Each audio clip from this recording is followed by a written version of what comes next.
I'm doing just fine. Thanks for having me. We appreciate you being on the show today. First of all, did you see Hillary's speech Saturday and Jeb's speech today, and any thoughts on either one of them? Well, I saw Hillary's what I thought was a very poor presentation. I mean, I don't know it's bad enough that she didn't say anything much, but the way she said it it probably would have been better to just post the speech somewhere. I thought she did. I mean, I guess it was choreographed very nicely, but she just is not a good speaker. No, and she's not. The more people see of her, the more trouble she's going to be in. Now, well, at least now we know why she had the videotape version the first time around, and why she's been seen so little in public, so to speak, since then. You know, the more she speaks, the less people like her. But you know, it's not a surprise to me though that she's trying. I heard some of Bush's speech. Okay. He sounded pretty good. Yeah. Yeah, he did, and he hit the right buttons on most of the points that he made. He had, of course, a rowdy crowd, and he also said he made a promise to Israel that Israel would once again have no better friend than the United States. How do people in Israel generally feel about the Bushes in general, and about him in particular? There's a little bit of a mixed track record in terms of the Bushes. There was some disappointment with George H.W. Bush, with Bush 41.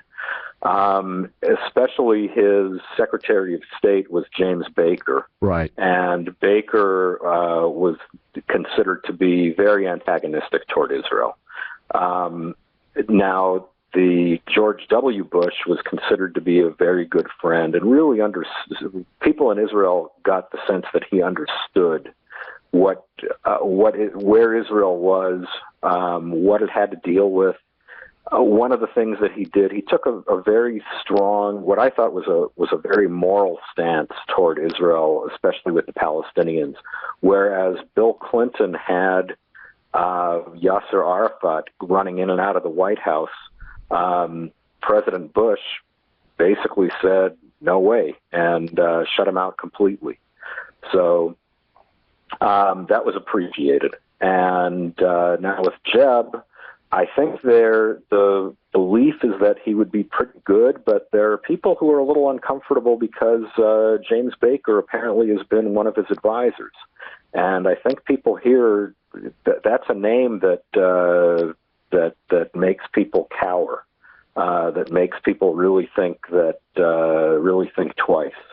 And I think he would. I'm not here to give him advice on staffing his campaign, but from a standpoint of getting support from Israel, he would do well to keep James Baker far away. Well, not only from the standpoint of Israel, but I would think from the standpoint of his campaign here in the United States, here he is trying to more or less distance himself from the Bush legacy. He is his own man, you know, he's not his brother and all this other business, and yet he turns around and he's palling around with all the same crowd. You would think that he might look for some fresh blood, at least. I think he'd look for some. On the other hand, it's not Baker so much, but other people from W's administration.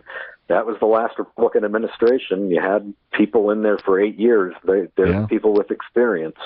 So that's where you go. I understand that, but I think it depends very much on who is going to be in the driver's seat in terms of making policy, and who, especially from Israel's standpoint, I think they'd be happy if it were anybody except James Baker.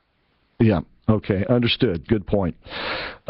Abe, last week in Washington, D.C., President Obama lost a big vote due to his own party turning on him, and it had to do with this trade deal, multi-nation trade deal, mostly in the Pacific Rim, but there would also be a Eurozone trade deal.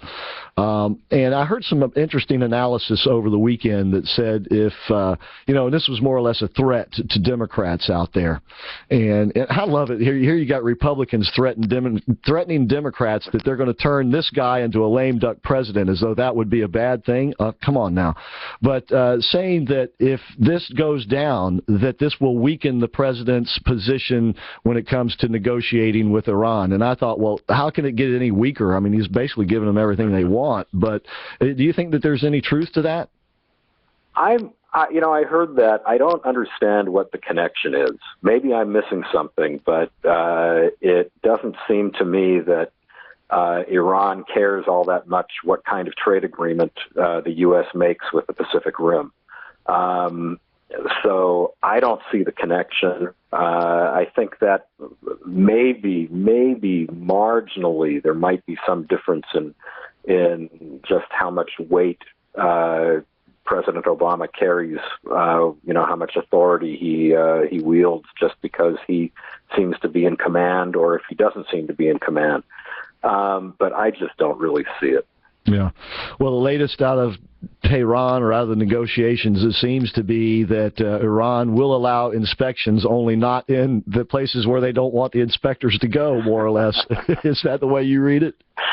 That's what it's looking like. We'll see if they make any kind of compromise, but right now it doesn't sound like it. They're taking a position that no foreigners are going to come into these special military installations. They're not going to open up all of their secrets to any foreign powers, and that's it. We'll see if who blinks. I have a feeling it may be the Americans. Unfortunately, so.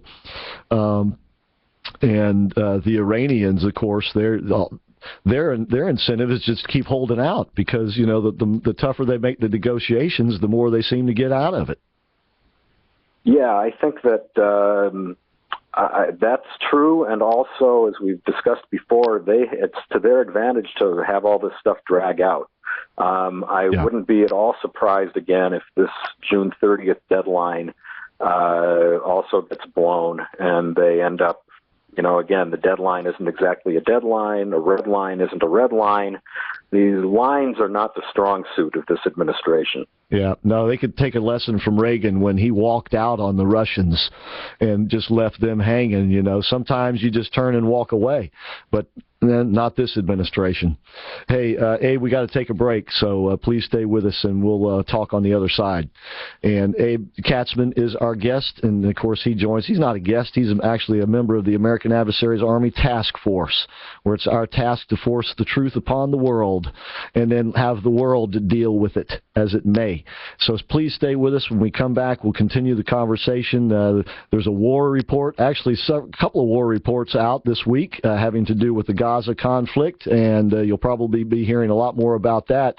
But the first thing is we got to take this break. So please don't go away. When we come back, we'll still have Abe Katsman. You can find his work. He's a great columnist at abekatsman.com.